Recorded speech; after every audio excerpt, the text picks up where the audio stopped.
For 4 straight years, a scrappy towing outfit out of a tiny unincorporated stretch of North Carolina turned into one of cable television's strangest success stories.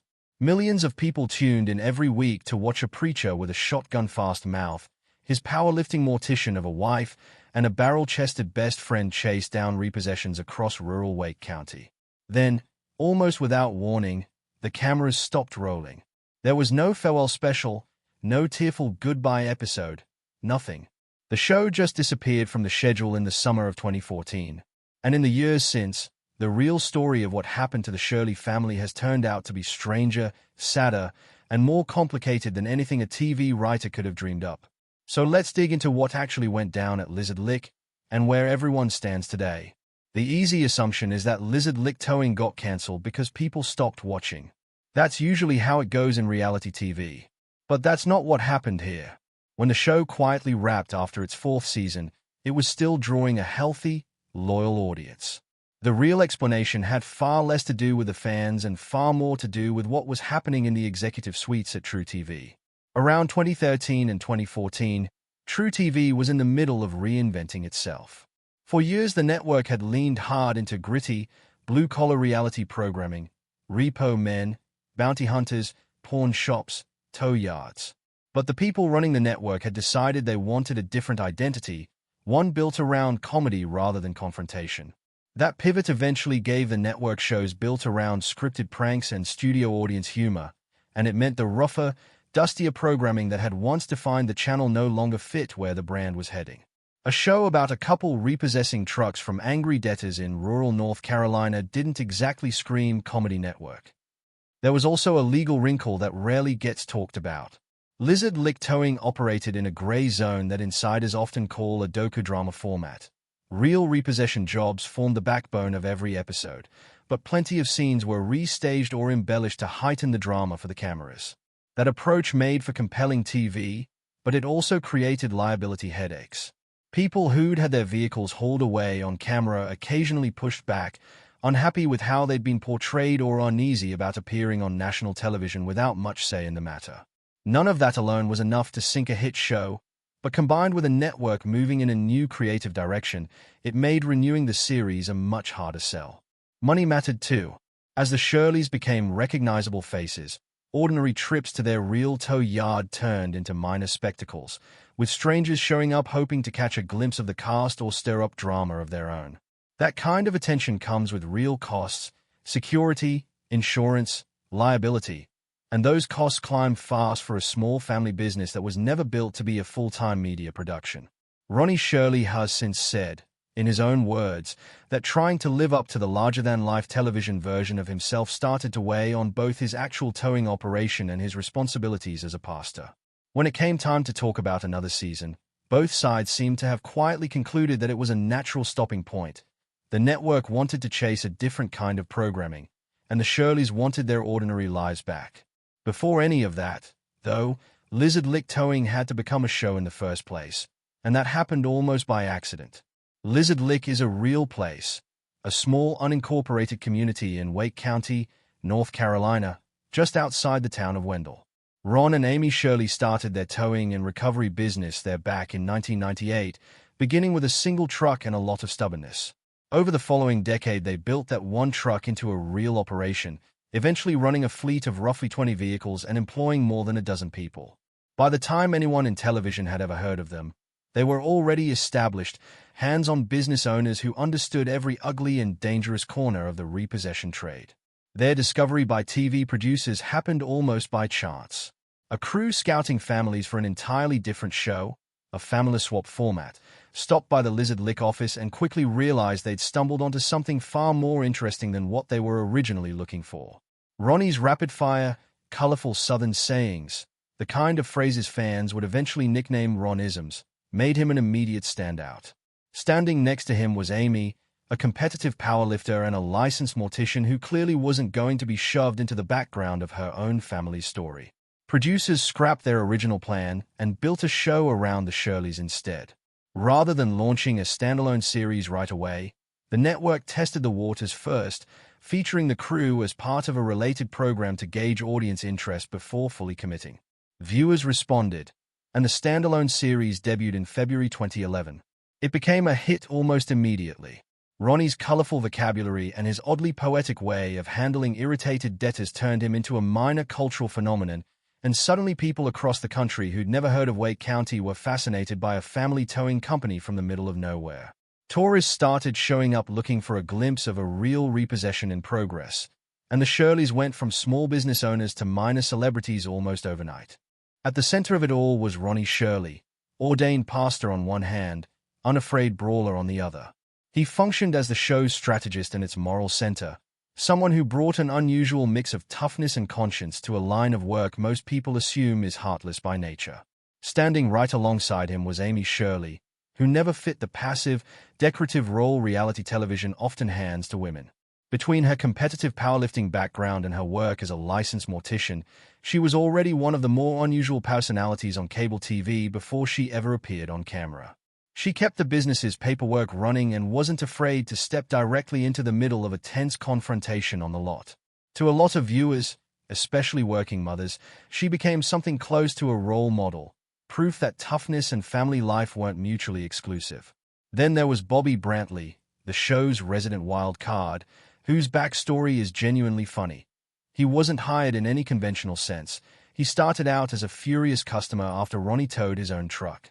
Somehow that anger turned into a real friendship, and Bobby became Ronnie's closest ally on the job, providing muscle for the heavy lifting and comic relief whenever things got too tense.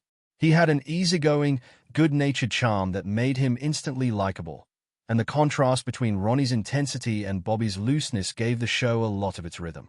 Together, this trio captured something that resonated well beyond North Carolina. The show hit its stride in the years following the 2008 recession, when a lot of American households were feeling squeezed financially, and there was something comforting about watching a family that worked hard, argued, made up, and kept showing up the next day. At its peak, the series was pulling in audiences in the millions each week and consistently ranked at or near the top of its time slot among younger male viewers, a demographic advertisers pay a premium to reach. Once the ratings took off, so did everything else. Lizard Lick branded merchandise, shirts, hats, even a line of barbecue sauce with Ronnie's name attached, started popping up around the country. Fans began making pilgrimages to the actual tow yard in Wendell just to snap a photo next to the sign and hope for a glimpse of the cast in person. What had been a quiet local business turned into a genuine, if unlikely, tourist attraction. The show's reach went international too, airing in markets like the United Kingdom and Australia, and its success helped kick off a small wave of similar blue-collar reality programming. Shows built around towing, repossession, and other rough-edge trades that might never have gotten greenlit without Lizard Lick proving there was an audience for that kind of content. The cast found themselves showing up at industry events and appearing at high-profile gatherings that would have been unthinkable back when they were running a single truck. To their credit, the Shirleys never fully stepped away from the actual work. Even while filming, they kept taking real repossession calls between takes, dealing with the same difficult, sometimes dangerous situations they'd been handling since 1998. It mattered to them that they stay the same people who'd built the business from nothing, even as the money and attention piled up. But fame has a way of inviting scrutiny, and the closer people looked at the show, the more questions started coming up about how much of what viewers were seeing was actually happening in real time. As the show's audience grew, so did the skepticism. Sharp-eyed fans began noticing things that didn't add up, camera angles that seemed to be perfectly positioned before a repossession even started, confrontations that looked a little too choreographed to be spontaneous. In genuine, unplanned physical altercations, things tend to look messy and awkward. On the show, the physicality sometimes had a rehearsed quality that didn't sit right with more critical viewers. The truth, as Ronnie has acknowledged publicly, is that the show operated in the kind of gray area common to a lot of reality programming from that era, sometimes called a docudrama format. The underlying events were generally rooted in real situations from the business, but the most dramatic beats were frequently restaged or heightened for the cameras, and the show carried a standard disclaimer noting that certain scenes had been reenacted. That disclosure disappointed some fans who'd assumed every second was unscripted, but the cast's defense was straightforward. Filming a completely unplanned and staged repossession in real time is genuinely dangerous, both for the crew and for the person losing their vehicle. Staging some of the more intense moments let the show dramatize the stakes of the job without exposing everyone involved to unnecessary risk or the network to a mountain of lawsuits. That semi-scripted formula wasn't unique to Lizard Lick. It was close to the industry standard throughout the early 2010s reality boom, and for years it worked exactly as intended for the Shirleys and their audience. Still, pretending to be a heightened version of yourself for a camera crew, week after week, for years, tends to leave a mark. It gets harder to separate the character from the actual person once the cameras stop rolling and everyone still has to go back to work together the next morning.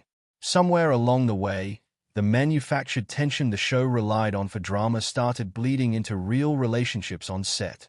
Partway through the series' run, longtime viewers noticed that Bobby Brantley wasn't showing up as often, and when he did appear, something felt different. There was chatter that Bobby had started to feel overshadowed. After all, it was the Shirley family's name on the business and the brand, and Bobby, despite being a fan favorite in his own right, began to feel more like an employee than an equal partner in what they'd built together. At one point, he stepped away from filming altogether to see whether he could carve out something of his own, even shooting a pilot for a potential solo project. But the entertainment business had already reshaped how the whole operation worked. What had once been a handful of friends towing cars had turned into a demanding production schedule with long filming days, and that pressure tested the friendship between Ronnie and Bobby in ways ordinary work never had. Bobby eventually returned to the show, but by most accounts the original chemistry between the three of them never fully returned either. Fans picked up on it and started taking sides online, with plenty of viewers feeling that Bobby deserved more credit than he was getting. Those conversations made their way back to the cast, which only added to the strain. Once the series ended for good, Bobby distanced himself from the Lizard Lick brand almost entirely, choosing to build a new identity away from the spotlight rather than remain in what he felt had become a secondary role.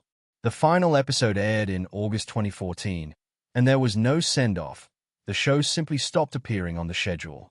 Ronnie made a few attempts to keep some version of the momentum going, including talk of a spin-off and an effort to launch an independent streaming platform of his own, but neither effort found real traction. Moving from a major cable network's built-in audience to building something from scratch online proved to be a much steeper climb than expected. Back in Wendell, life gradually returned to something closer to normal. The tow yard stayed open, but the crowds of curious visitors thinned out over time. The family remained recognizable, but the steady network paychecks were gone, and juggling a public profile with a working towing business created its own financial pressure. Eventually, the Shirleys made a deliberate choice to step back from television entirely and focus on their growing family, closing the book on that chapter of their lives. For years afterward, the Shirleys lived a relatively quiet life centered on faith and business. Then, in February 2022, everything changed. Ronnie and Amy's son, Harley Alexander Shirley, known to everyone as